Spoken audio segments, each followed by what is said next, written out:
آپ نے کبھی سیرت میں جو مشقتوں، آزمائشوں، پریشانیوں، تکلیفوں، دکھوں سے متعلق تھا جو اس جماعت میں اٹھائی پوری جماعت میں رسول اللہ صلی اللہ علیہ وسلم، آپ نے کبھی یہ سوچا ہے کہ یہ مشقتیں یا یہ پریشانیاں یا یہ دکھ یا یہ آزمائشیں آخر کیوں ہیں؟ کیا جو نتیجہ اللہ تعالیٰ کو چاہیے تھا کیا وہ ان پریشانیوں کے بغیر ممکن نہیں تھا؟ کیا ان دکھوں سے گزارے بغیر، ان مشقتوں سے گزارے بغیر کیا اس کی کوئی صورت نہیں بن رہی تھی؟ یہ ایک بہت اہم سوال ہے اور اس کے اوپر بہت ساری باتوں کا مدار ہے، بہت ساری باتوں کا تعلق ہے اس کے ساتھ۔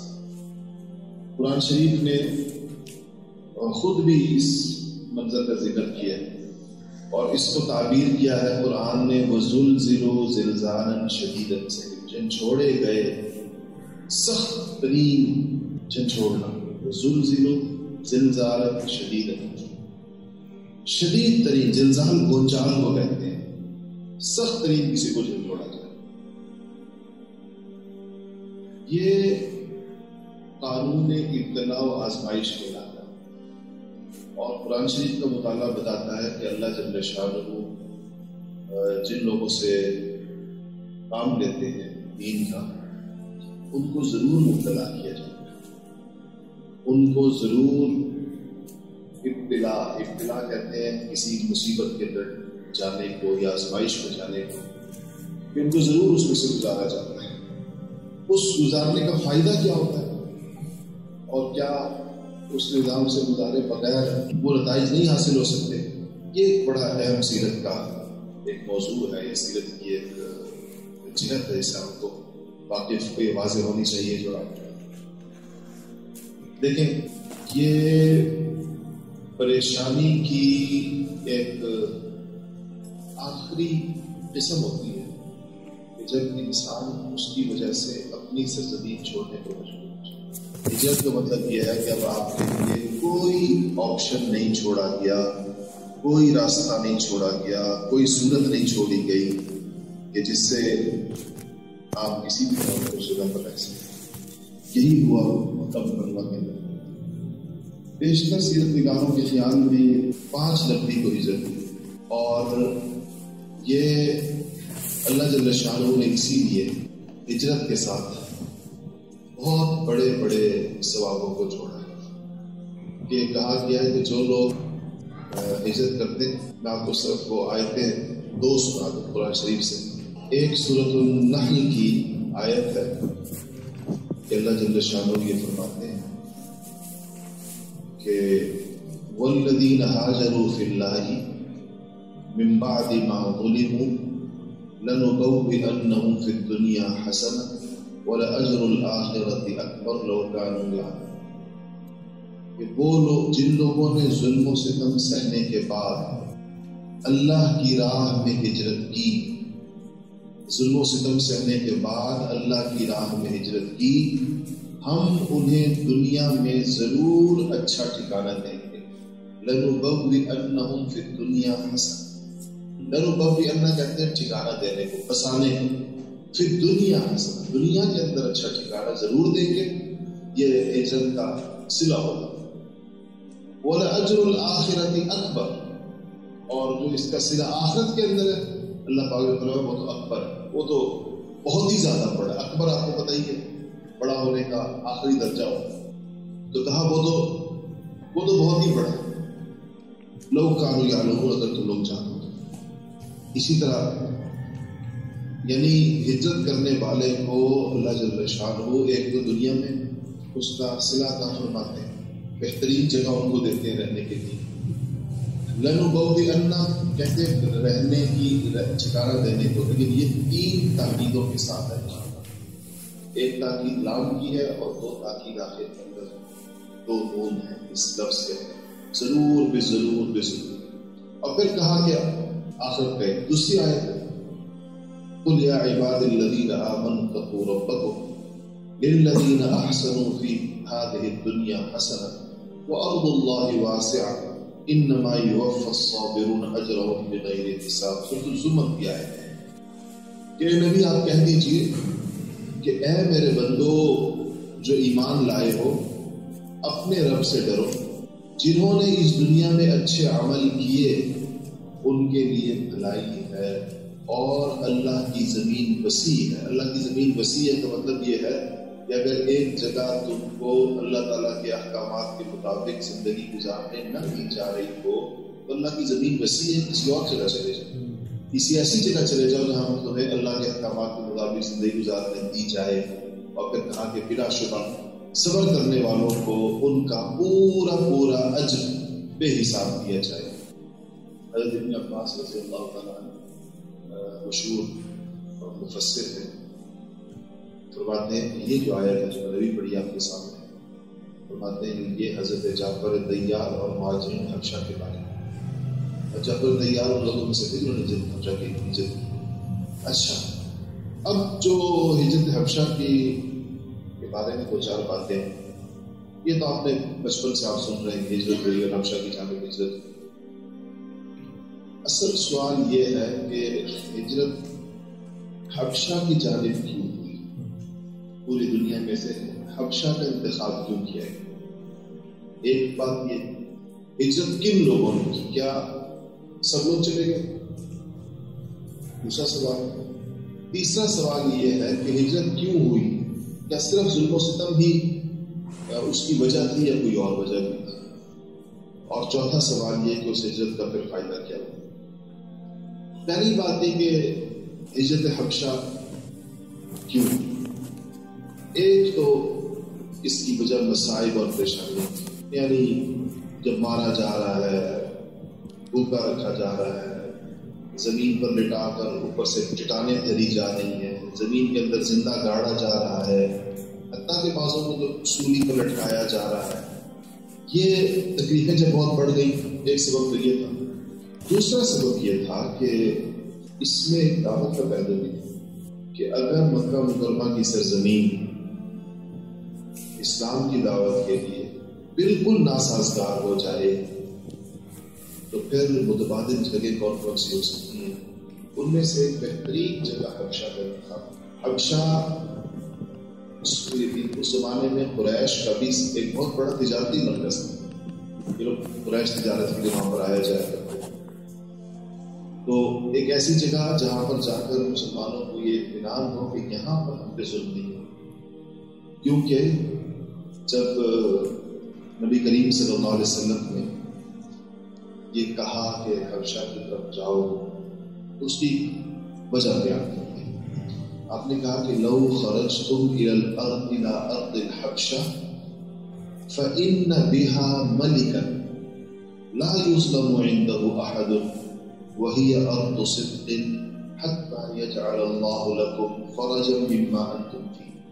اگر تم حبشہ کی طرف چلے جاؤ تو ایک تو یہ ہے کہ وہ ارض صدق ہے، سچائی کی سرزمین ہے، ارض صدق سچائی کی سرزمین ہے، اور دوسرا کہا کہ وہاں پر ایک ایسا ملکن ہے، ایسا بادشاہ ہے، لا یظلم عنده احد، اس کے پاس کسی کو پر ظلم نہیں ہو سکتا۔ بادشاہ پر کے ہوتے ہوئے ظلم نہیں ہو سکتا، اور زمین سچائی کی سرزمین ہے۔ سیرت نگاروں نے اس کے اوپر بات کی ہے کہ آپ کو حبشہ کے بارے میں کیسے پتا لگا؟ رسول اللہ صلی اللہ علیہ وسلم حبشہ سے آپ کی واقفیت کس بنیاد پر؟ اس کی ایک وجہ تو یہ بیان کرتے ہیں کہ قریش کی چونکہ آپ کو رکھتے تجارتی مرکز تھا۔ دوسرا ایک سبب یہ تھا، اور وہ دوسرا سبب یہ تھا کہ آپ کی جو رضائی والدہ بچپن میں رہی، جو خواتین، ان میں سے ایک نام آپ نے سنا، ام ایمن، اور ام ایمن جو تھی وہ حبشہ، ام ایمن حبشیہ، حبشہ کی تھی، اور انہوں نے حضور اکرم صلی اللہ علیہ وسلم کو حبشہ کے بارے میں بتایا بھی تھا، اور بعض روایات سے پتہ چلتا ہے کہ وہ آپ کے لیے حبشہ کا کھانا بھی تیار کرتی تھی۔ آپ سے کہتے آپ کے بہت سے کھانا نے تیار کیا، آپ نے پوچھا کہ یہ کیسا کھانا ہے، مطلب قریش کو کیسا کھانا ہے، یہ ڈش نہیں ہوتی، انہوں نے کہا کہ یہ حبشہ کا کھانا، یعنی حبشہ کے اندر ہم لوگ اس طرح کا کھانا تیار کریں۔ تو تو آپ نے اس کی وجہ سے کہا کہ یہ اس جگہ جو ہے تم لوگ چلے جاؤ. اچھا یہ بادشاہ کا عادل ہونا، حبشہ کا ایک پرامن جگہ ہونا، حبشہ کا ایک تجارتی مرکز ہونا، اور یہ سارے وہ اسباب تھے جس کی وجہ سے رسول اللہ صلی اللہ علیہ وسلم نے حبشہ کی جانب صحابہ کو لکھا. نبوت کا یہ 5واں برس تھا جب حبشہ کی جانب ہجرت ہوئی، اور یہ جو شروع کے اندر جو قافلہ گیا ہے یہ 10 مرد تھے اور 5 عورتیں. 10 مرد 5 عورتیں، بعض کہتے ہیں 4 عورتیں تھیں. اور یہ لوگ جب نکلے ہیں تو ایک کے بعد نکلے، ایسے بھی اکٹھے نہیں گئے. ان کے پیچھے قریش نے ان کا پیچھا کیا اور کافی ان کے پیچھے گئے لیکن ان کو پکڑ نہیں سکے. اس قافلے میں جو مشہور لوگ تھے، معروف لوگ تھے، میں ان کے تھوڑے سے نام آپ کو بتا دوں. یہ قریش کے مختلف قبائل کے لوگ.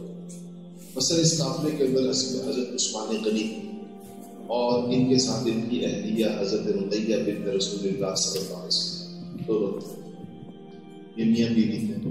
حضور اکرم صلی اللہ علیہ وسلم نے اس پہ فرمایا کہ لوط علیہ السلام کے بعد، حضرت لوط علیہ السلام کے بعد یہ پہلا جوڑا ہے عثمان اور رقیہ کا، اس سے اللہ کے راستے میں ہجرت اللہ کے لیے.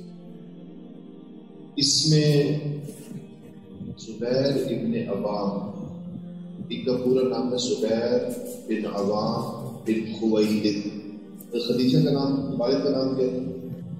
خدیجہ بنت خویلد، یہ وہی خویلد. ان خویلد صاحب کے بیٹے کا نام عوام تھا اور بیٹی کا نام خدیجہ. یہ خدیجہ کے کیا ہوئے؟ بھتیجے. ان کے والد کا نام عوام تھا، ان کا نام تو زبیر. میں سیدنا زبیر کی بات کر رہا ہوں جو اشرف بشرا میں سے. یہ حضور کی پھوپھی کے بیٹے تھے. حضور کی پھوپھی تھی صفیہ رضی اللہ تعالیٰ عنہ، یہ ان کے بیٹے. حضور کے پھوپھی زاد بھائی ہو گئے سگے، اور حضرت خدیجہ کے بھتیجے، اور حضرت ابوبکر کے داماد. ان کی اہلیہ کا نام کیا تھا؟ اسما بنت ابی بکر، زبیر کی اہلیہ تھی. اور ان کے بیٹے کے نام، بیٹے بڑے مشہور ہیں، عبداللہ ابن زبیر اور عروہ ابن زبیر. عبداللہ اور عروہ دو ان کے مشہور بیٹے. عبداللہ ابن زبیر کی وجہ شہرت کسی کو پتہ؟ جب مسلمان مدینہ منورہ پہنچے تو یہود مدینہ نے کہا کہ ہم نے ایک ایسا عمل کر دیا ہے مسلمانوں پر، یہود کا جادو مشہور، ان کے یہاں اولاد نہیں ہوتی. ہم نے سارے مسلمانوں کی اولاد بند کر دی. تو پہلا بچہ جو مدینہ پہنچ کر پیدا ہوا وہ عبداللہ ابن زبیر تھے، اور ان کی پیدائش کی خبر پر مسلمانوں نے زوردار نعرہ تکبیر بلند کیا، کیونکہ انہوں نے پیدا ہو کر یہود کے جھوٹ کے اوپر مہر سب کر کہ یہود جھوٹ بول رہے. اگر جھوٹ نہ بول رہے تو عبداللہ ابن زبیر کیسے کر رہے؟ تو یہ زبیر کے بیٹے. خیر، یہ زبیر ابن عوام بھی ان میں سے جانے والوں میں سے. ابو حذیفہ ہے ان میں سے. ابو حذیفہ پتہ ہے کس کے بیٹے؟ عتبہ کے بیٹے. 2 بھائی تھے نا، عتبہ اور شیبہ، اور یہ دونوں کے بھائی کس کے بیٹے تھے؟ ربیعہ کے. ربیعہ کے 2 بیٹے تھے، ایک کا نام عتبہ تھا، ایک کا نام شیبہ. عتبہ کے 2 بیٹے، 2 بیٹوں کا ذکر آتا ہے. ایک ابو حذیفہ جو افضلین مہاجرین حبشہ میں سے، اور ایک ولید ابن عتبہ. یہ جو 3 لوگ تھے نا، بدر کے دن میں سب سے پہلے یہ سامنے آئے تھے مشرکین کی طرف سے. عتبہ، شیبہ اور عتبہ کا بیٹا ولید، یہ 3 مشرکین کی طرف سے نکلے. اور یہ ابو حذیفہ دوسرا بیٹا تھا ان کا، جو دیکھیں قسمت کی یہ شروع سے مسلمان. اللہ تعالیٰ کا یہ تقسیم ہے. ان کے ساتھ ایک واقعہ ہے، ہم تو سبق سے ادھر ہو جائیں گے لیکن میں چاہتا ہوں کہ آپ کو ضرور بتا دوں. واقعہ یہ ہے ابو حذیفہ کے ساتھ. یہ تو افضلین میں سے ہیں. یہ جو عتبہ ہے نا، عتبہ میں نے بتایا کہ اس کے باپ کا نام کیا ہے؟ ربیعہ. بھائی کا نام کیا ہے؟ شیبہ. اور بیٹوں کا نام کیا ہے؟ ولید اور حذیفہ. یہ عتبہ بڑا سمجھدار ہے. اس کا شمار مکے کے سمجھدار ترین لوگوں میں. بدر کی جنگ ٹالنے کی اس نے پوری کوشش کی.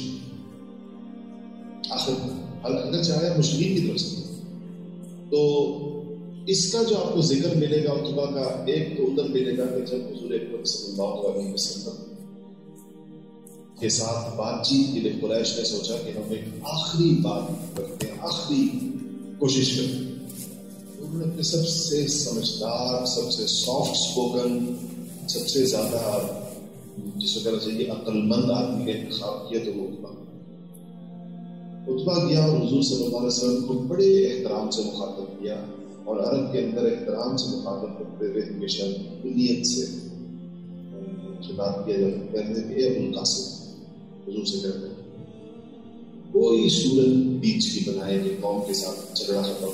پھر اس نے پیشکشیں کی، وہ ساری آپ نے سنی. اس میں سب سے بڑی پیشکش یہ تھی، اس نے کہا ابو القاسم تو اپنی قوم کو جانتے قریش، ہم نے کبھی کسی کی اطاعت قبول نہیں کی، ہم نے کبھی کسی کی حکمرانی اور بادشاہ قبول نہیں کی. ابھی ہمارے کوئی حکمران نہیں، لیکن ہم تمہیں اپنا بادشاہ ہماری تاریخ کا اولین واقعہ ہے کہ ہم نے کسی کو بادشاہ بنایا. ہم آپ کو بادشاہ، آپ قصہ ختم کریں یہ جو آپ نے شروع کیا. کہا کہ اگر آپ یہ ایک پیشکش دولت کا کہا، اگر آپ دولت کا مطالبہ کریں تو ہم تمام قریش اپنے تمام اضافی اموال جمع کر کے اس حد تک جمع کریں گے کہ جب تک آپ سے زیادہ دولت مند مکہ میں کوئی اور نہیں ہوگا، آپ کو سب سے زیادہ دولت مند کر دیں گے اگر آپ دولت پر راضی ہیں. اگر آپ کسی رشتے پر راضی ہوتے ہیں تو آپ پورے قریش میں کسی بھی گھر کے بات کرتے کہ آپ کو اس گھر سے رشتہ چاہیے یا اس خاتون سے یا اس لڑکی سے رشتہ چاہیے، ہم اس کو بھی دے سکتے. اگر یہ جو کچھ آپ کر رہے ہیں یہ کوئی آپ کا کوئی دماغی مسئلہ ہے، کوئی جن ہے، کوئی جادو ہے، کوئی ایسی کوئی چیز ہے، ہم آپ کا علاج کرتے ہیں. اور اس کے لیے پوری دنیا میں اس علاج کے سب سے بڑے ماہرین جو دنیا کے کسی کونے سے مل جائیں اور جس قیمت پر وہ علاج کرنے پر راضی ہوں، ہم ان کی آمد و رفت کا خرچہ بھی دیں گے اور وہ جو منہ مانگی قیمت پر ان سے علاج کریں. سارا کچھ اس نے ساری پیشکشیں کی. آپ نے کہا کہ جب ساری بات کو کر چکا، آپ نے کہا کہ ابو الولید کے علاقے میں دو بیٹے ولید اور ابو زیفہ. آپ نے کہا ابو الولید آپ کی بات پوری ہوگی، اب میری بات آپ نے قرآن شریف پڑھنا شروع اور اس قرآن کی ان آیتوں پر جا پہنچے جہاں پر عاد و ثمود کو رسولوں کی نہ ماننے کے بدترین سزاؤں اور نتائج کا ذکر ہے. تو عتبہ کے بال کھڑے اور اس میں آپ کے منہ پر ہاتھ کہتے ہیں کہ ابو القاسم میں آپ کو قرابت داری کا واسطہ ہے، رشتہ داری کا واسطہ ہے، بس آپ خاموش ہیں، اس سے آگے مت بڑھیں.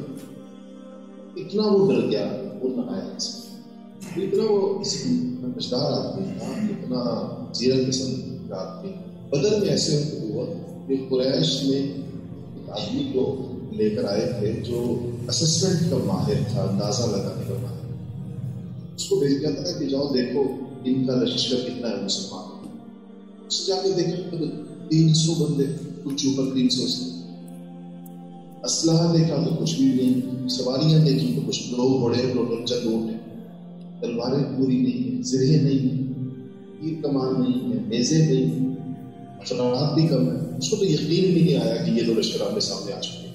ادھر مشرکین کا لشکر دیکھ رہا ہے، ویسی بھرپور تیاری، افراد اتنے زیادہ ہیں، 1000 لوگ. تو اس کا خیال ہوا کہ مسلمانوں نے سامنے کچھ بڑا لوگ رکھے ہیں، پیچھے کو بہت بڑی چیز رکھی ہوئی ہے. تو وہ گیا جا کر دور تک سارے پہاڑوں کا جائزہ لے کر کہیں تمام تو نہیں، پیچھے کو 700-800 بندہ بہت زبردست قسم کا رکھا ہوا کہ شروع لڑائی یہ کریں گے، پھر اچانک لوگ پیچھے سے نکل آئیں گے. وہ سارا دیکھ رہا ہے، بندہ اس کو بھی نظر نہیں آیا. تو وہ آیا تو اس نے عجیب بات، اس نے کہا کہ تیاری پر تو مجھے حیرت ہے، کوئی تیاری نہیں، جنگی افراد بھی قلیل ہے ہمارے مقابلے میں، 3 کے مقابلے میں 1 بندہ ہے. دیکھیے میں نے جو ان کے تیور دیکھے اس سے اندازہ لگایا وہ بندہ کتنا تیز ہو. میں نے جو ان کے تیور دیکھے یہ لوگ مجھے ایسے لگتا ہے جیسے اپنے اونٹوں پر تمہاری موت باندھ کر ساتھ. اور یہ اس میدان سے جائیں گے نہیں جب تک ان کا ایک حق بھی باقی. یہ اس میدان سے بھاگنے والے لوگ مجھے نہیں کرتے. اس لیے میرا تمہیں کو مشورہ یہ ہے کہ تم لوگ اس جنگ کو ڈالو. ان 300 بندوں کو دنیا سے فنا کر کے ہی تمہیں پتہ ملے گی اور ان کو فنا کرنا مجھے اتنا آسان نہیں لگتا. تو اس کی اس بات کے اوپر سب سے پہلے جو دل چکا جو حکیم ابن حزام پر جو قبر اس نے کہا بعد مسلمان حضرت خدیجہ کے وہ بھی بھتیجے. تو حکیم نے کہا کہ بات صحیح ہے. حکیم نے سوچا میں کس سے کہوں یہ بات. اس پورے لشکر میں واپس میں کہا دیوا مجھے سمجھے گا. ابو جہل سے بات کرنے میں فائدہ نہیں تھا. جو اتبا سے اتبا کو جو اتبا نے فوراً بات سمجھ لی. ہم کہا بات بالکل صحیح. اتبا نے لشکریوں کو جمع کیا اپنے قریش لوگوں کو. ان سے کہا دیکھو ہم نکلے تھے ابو سفیان کے تجارتی قافلے کو بچانے. وہ بچ گئے اور وہ چلا گیا مکہ کی طرف روانہ. اب اس لڑائی کا ہمیں کیا فائدہ؟ اگر ہم لڑیں گے جیتیں گے تو اس سامنے جو لوگ کھڑے ہمارے چچا ہیں, بھتیجے ہیں, چچزاد بھائی ہیں, محمدزاد بھائی ہیں, خالازاد بھائی ہیں, ہمارے قریبی رشتے دار ہیں, ان سب کو مار کے جیتیں گے. ان کو مار کے ہمیں کون سی خوشی ملے؟ اور اگر ہم ہاریں گے تو ان کے ہاتھوں ہارے جائیں گے. تو اس نے اس طرح کی تقریر کی.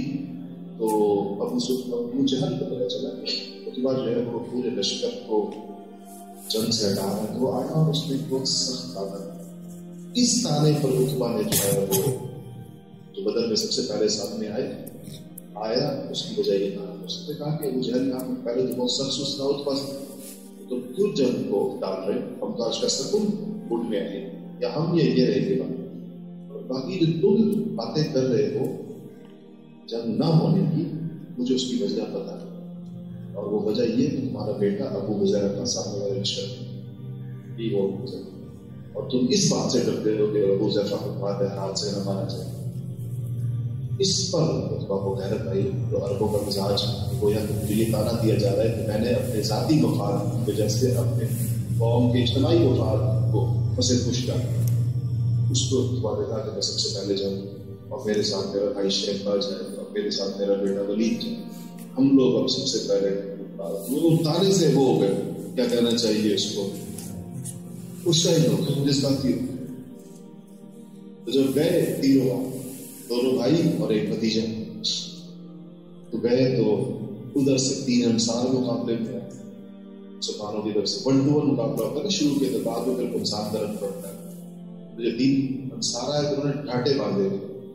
انہوں نے پھر تعارف کرایا کہ انصاری فلانے تم سے ہمارا کیا لینا ہے؟ تم لوگ کیوں آئے وہاں سے؟ تو حضور کو آواز دیا کہ محمد ہماری جوڑ کے لوگ بھیجو. یہ کن کو بھیجو؟ ہمارے برادری کے لوگ بھیجو. ہمیں دیکھو ہماری سطح کے لوگ بھیجو. حضور نے کہا کہ یا حمزہ قم, یا علی قم, یا عبیدہ قم. کھڑے ہو حمزہ, علی اور عبیدہ بن حارث آپ کے چچا کے بیٹے. حارث بھی آپ کے چچا بڑی بات. ایک دو چچا کے بیٹے اور ایک چچا آگے. اب یہ تینوں آئے انہوں نے بھی ڈانٹے باندھے رہے. جب یہ سامنے آئے زرے پہنی ہوئی تھی پہچان نہیں جا رہے. تو پھر اتبا نے پوچھا اب کون ہو؟ تو حمزہ نے کہا کہ حمزہ بن عبد المطلب. علی نے کہا علی بن طالب. عبیدہ نے کہا عبیدہ بن حارث. کہتے ہیں ہاں اب جوڑ کو جوڑ پڑا. اب جوڑ کے مقابلے جو ابھی جوڑ کو جوڑ پڑا ہے اس کے منہ میں کہا کہ حضرت حمزہ اسی کر دو. اتبا اور حضرت علی نے ولید. عبیدہ بوڑھے تھے ان کو تھوڑا وقت لگا. یہ دونوں فارغ ہو چکے تھے. عبیدہ کی ٹانگ بھی زخمی ہو گئی. اس میں عمر بہت زیادہ حضور سے بہت پڑے. پھر اس کا مارے گئے تینوں آنے والا. یعنی یہ سارا کچھ سیکنڈوں کے اندر جب حضور نے یہ مشرکین کے سرداروں کو بدر کے کنویں کے اندر ڈلوایا تو حضور کے اچانک نگاہ گئی تو حذیفہ اور اداس کھڑے. آپ سوچیں باپ بھائی چچا. تو حضور کو تو بڑا خیال ہوتا تھا صحابہ. حضور نے حذیفہ سے کہا کہ حذیفہ تم اداس ہو اپنے باپ کی موت. تو حذیفہ نے کہا رسول اللہ آپ کی موت پر نہیں، آپ کے مقابلے میں جو آئے اس کو اسی انجام سے بچانا چاہیے۔ مجھے جو دکھ ہے وہ اس بات ہے کہ میرے والد بڑے ہوشیار ہیں، بڑے سمجھدار ہیں، مجھے ان کی ہوشیاری اور سمجھداری سے یہ توقع تھی کہ وہ ضرور اسلام اتنے عقلمند آدمی کو ضرور اسلام قبول کریں گے۔ مجھے یہ دکھ ہے کہ وہ کفر کی حالت آپ سے لڑتے ہوئے ہمیشہ کے لیے ناکامی چلے۔ ظاہر بات ہے دکھ کی چیز تھی۔ یہ ابو حذیفہ کا ذکر آیا کہ میں آپ کو اس سے متعلق قصہ سنا دوں۔ یہ ابتدائی اولین مہاجرین حبشہ میں سے، اور سوچیں کتنا جلدی مسلمان ہوئے۔ خواتین میں سے مہاجرین حبشہ میں سے رقیہ بنت رسول اللہ زوجہ عثمان غنی، وہ تھی ام سلمہ تھی اپنے شوہر ابو سلمہ کے ساتھ۔ ابو سلمہ حضور صلی اللہ علیہ وسلم کی پھوپھی کے بیٹے بھی تھے، رضائی بھائی بھی تھے، اور ان کی ام سلمہ وہ ہیں جو بعد میں کیا بنی؟ ام المؤمنین بنی۔ ان کو ابو سلمہ سے بہت زیادہ تعلق، بڑی محبت۔ کہتی کہ ابو سلمہ کے بعد میں حضور کے پاس گئی اور میں نے کہا کہ یا رسول اللہ مجھ سے ابو سلمہ کا دکھ بھولتا نہیں، یعنی میرے کلیجے میں زخم ہو گئے۔ حضور صلی اللہ علیہ وسلم مجھے دعا بتائی کہ یہ دعا پڑھا کرو صبر اجر۔ اس دعا میں یہ تھا کہ اللہ مجھے اس مصیبت کے اوپر اجر عطا فرما، واخلفنی خیرا من، یا اللہ مجھے جو چیز مجھ سے گئی ہے اس سے بہتر عطا فرما۔ میں نے دعا سن تو دی اور پڑھنی بھی شروع کر دی، لیکن میرا دل کہتا تھا کہ ابو سلمہ سے زیادہ بہتر کون ہو سکتا؟ حضور نے کہا کہ کیا مانگو اللہ سے کہ اللہ ابو سلمہ سے بہتر عطا فرما۔ تو ابو سلمہ سے بہتر کون ہو سکتا؟ لیکن مجھے نہیں پتا تھا کہ رسول اللہ کے نکاح میں نے آنا، اور جو ابو سلمہ سے بدل جہاں بہتر، یہ بھی اس میں تھی اور دیگر لوگ بھی تھے۔ اچھا، یہ جب جب حبشہ گئے، یہ جو 10 مرد میں نے بتایا اور کتنی عورتیں بتائیں، 4 یا 5، یہ کچھ عرصے بعد واپس آئے۔ پھر ایک دوسری ہجرت حبشہ ہوئی ہے۔ اس دوسری ہجرت حبشہ کے اندر 82 یا 83 مرد اور 18 سمجھ گئے۔ حبشہ کی جانب کتنی دفعہ ہجرت ہوئی ہے؟ 2 دفعہ۔ یہ کیوں واپس آئے تھے؟ سیرت نگاروں کی ایک بڑی تعداد کا خیال یہ ہے کہ یہ اس وقت اس زمانے میں جب یہ لوگ گئے نہیں ہیں تو پیچھے سے حضرت عمر اور حمزہ اب اس خبر پر یہ لوگ کہتے واپس آئے۔ ان لوگ زیادہ جو عمر مسلمان ہو گئے، حمزہ مسلمان ہو گئے، بس پھر تو ہم پر ظلم نہیں ہو سکتا، تو یہ بات لوگ کہتے واپس آئے۔ اور دوسری وجہ اس کو قصہ غرانیق کہتے ہیں۔ غرانیق یہ کہ آپ صلی اللہ علیہ وسلم نے بیت اللہ میں، حضور کے پاس نہیں آئے تھے لوگ، حضور نے بیت اللہ میں کھڑے ہو کر سورۃ النجم پڑھی، والنجم اذا هوى ما ضل صاحبكم وما غوى وما ينطق عن الهوى ان هو الا وحي يوحى علمه شديد القوى ذو مرة فاستوى وهو بالافق الاعلى۔ یہ آپ نے پڑھتے پڑھتے آپ کو پتہ ہے سورۃ نجم کے آخر میں سجدہ آ جاتا ہے، تو جب آپ سجدے کے اندر گئے اس طرح اس سورۃ کو پڑھتے ہوئے تو اس روانی کے اندر سارے مشرک بھی سجدے میں چلے، اتنی اس کا فلو ایسا تھا اس پڑھنے میں۔ اس پر یہ خبر پھیل گئی کہ سب نے سجدہ کر لیا، سب مسلمان ہو گئے، یہ ضرور ٹاک آف دا ٹاؤن، ایک پورے شہر کی بات یہ بن گئی۔ یہ خبر حبشہ بھی پہنچ گئی، یہ بیچارے وہاں سے چل پڑے، یہ جو سب مسلمانوں کے گھر میں پردے سے بیٹھنے کا ضرورت۔ اس کو قصہ غرانیق اس لیے کہتے ہیں کہ جب قریش کو یہ کہا گیا کہ آپ سب نے سجدہ کیا تو انہوں نے کہا نہیں، ہم نے تو درمیان میں ایک اور لفظ سنا تھا، اپنی طرف سے کھڑی ایک آیت بنائی اسی وزن کے اوپر، تلک الغرانیق العلا وان شفاعتهن لترتجى، کہ یہ جو ہیں مورتیاں، یہ جو بت ہیں، یہ بڑے اونچی حیثیت کے حامل ہیں اور اللہ کے سامنے ان کی سفارش چلتی ہے۔ یہ بنایا جملہ اور حضور کی گفتگو کے درمیان کا ہم نے درمیان میں یہ صورت ہم نے اس پہ سجدہ کیا، یہ انہوں نے گھڑی بات ظاہر پتہ سجدہ تو غیر اختیاری ہو گیا، تو ان سے وہ قرآن کا اعجاز ہے کہ قرآن کی اس کی وجہ سے ہوا، تو کہاں تک پھر انہوں نے اس سے قصہ غرانیق کیا۔ یہ لوگ ایک دفعہ آئے، پھر پتہ چلا مکہ قریب پہنچ کے پتہ چلا کہ وہ خبر غلط تھی، کچھ لوگ چلے گئے واپس حبشہ، باقی جو ہے وہ مکہ میں رہ گئے اور شدید ترین ان پر تشدد ہوا، ان پر ظلم ہوا۔ اس کے بعد پھر نسبتاً بڑی ہجرت ہوئی جس کے اندر 82-83 مرد تھے اور 17-18 عورتیں تھیں۔